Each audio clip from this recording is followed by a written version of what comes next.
So that's one thing I was doing. The other thing that me and Gerald did today was we checked out, speaking of Star Wars, which we'll get into the new Rogue One trailer, but we played a new Star Wars game called Star Wars Rebellion.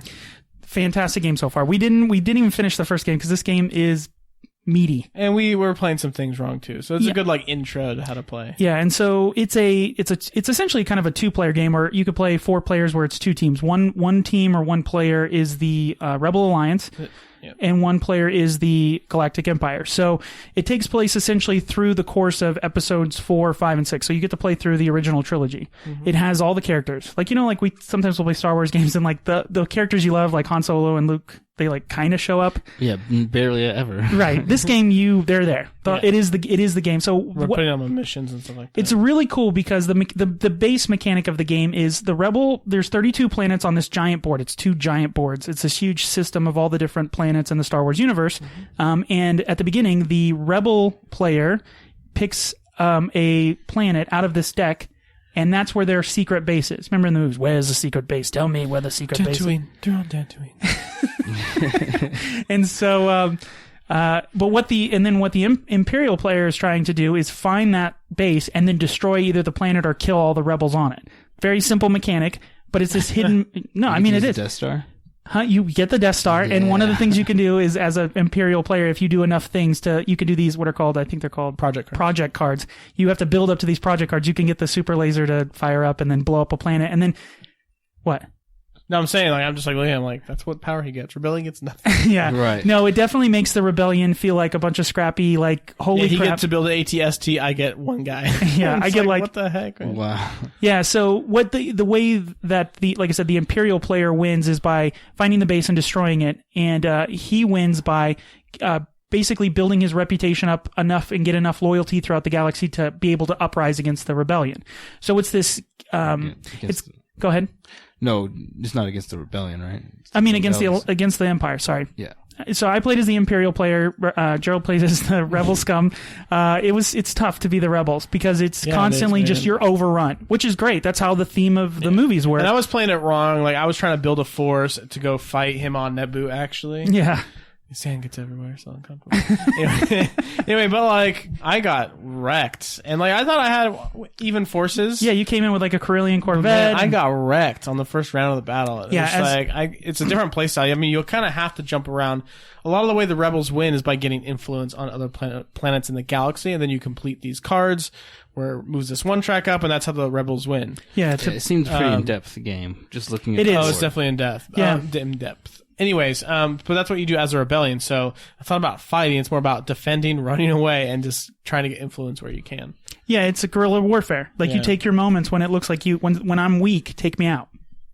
But it's got a lot of mechanics in it. I think the thing I really like about it is I love the idea of I'm trying to figure out where your base is, and because he'll do things in the game where he's moving people around to other places, and I'm thinking in my head, are you moving them towards your planet, away from your planet? Are you where your secret base is? And then and then throughout the game, one thing that the Galactic Empire player gets to do is take these cards from the probe deck, which has one card for every planet, and that's where he picked his planet from. So I'll slowly, and I don't tell him which ones I get, so I slowly deduce which ones aren't his rebel base.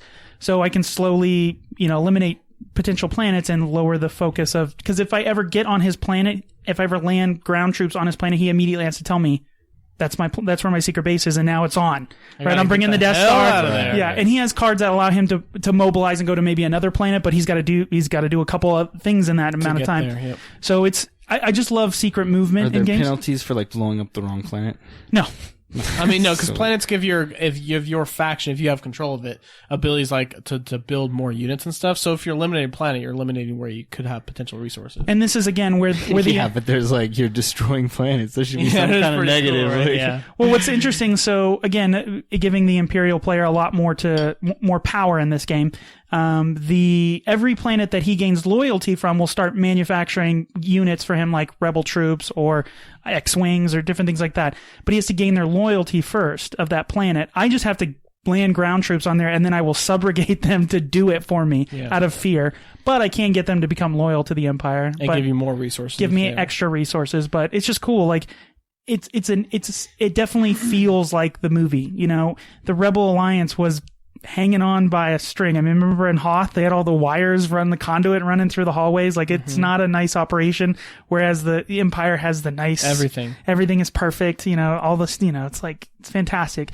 And it plays through. We didn't get a chance to finish the game. It takes, Which I'm glad we didn't, because, we were playing for 4 hours? I think we played for probably 3.5. 3.5 total. And we probably went through the rules for about, that took a while. So I think it probably takes about 3 hours if you know the rules and you're getting and now through we know, like, because there were some things we were doing wrong, but now we know. So now if we go into a game brand new, I know the strategy a little bit now. Not Don't go attacking me. Exactly. But it's the thing that you said immediately, even after we got done playing for 3 hours, you're like, it didn't feel like 3 hours. Like, you're engaged, you're making decisions. No. It's and there were fun. some things I'm kind of iffy on. I'm not going to say it's an excellent game until I have time to play through it all the way. It's an excellent game. It's meh right now, but we'll play through it again. And maybe if I'm the Rebel player, maybe I won't enjoy it as much. But I think maybe. that's what it's supposed to be. You were getting upset, and I think that's the feeling that it's trying to invoke is like desperation of like, nope, ain't no chance. Like, if you win, it's like, just like...